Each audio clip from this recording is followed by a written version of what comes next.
The Tariff Question by William Jennings Bryan, Edison Record. There is a fundamental difference between a revenue tariff and a protective tariff. A revenue tariff is so laid as to collect revenue, and you stop when you get enough. A protective tariff may be so laid as to burden the people far in excess of the tax collected, and you never know when to stop.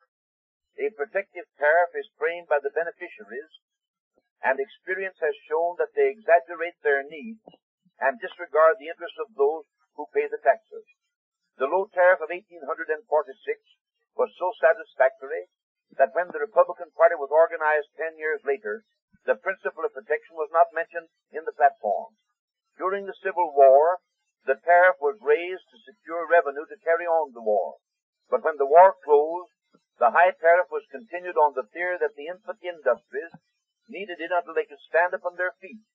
But after a while, the infant industries grew so large that they could not only stand on their own feet, but walk all over the feet of other people.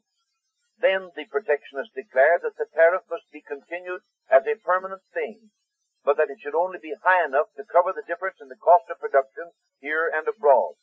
Under the pretense that they were framing such a tariff, the manufacturers have been collecting about twice as much on an average as the entire cost of production. And while they've been charging a high price at home, they have been in many cases selling abroad in competition with the world. All recognize now that the tariff must be revised. The only question is, who shall revise it?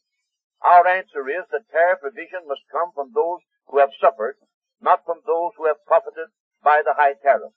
The fact that the Republicans, now in complete control of the government, refuse to allow any revision whatever and postpone tariff reform until after the next election is proof conclusive that they cannot be trusted to respond to the growing demand for a reduction of import duties.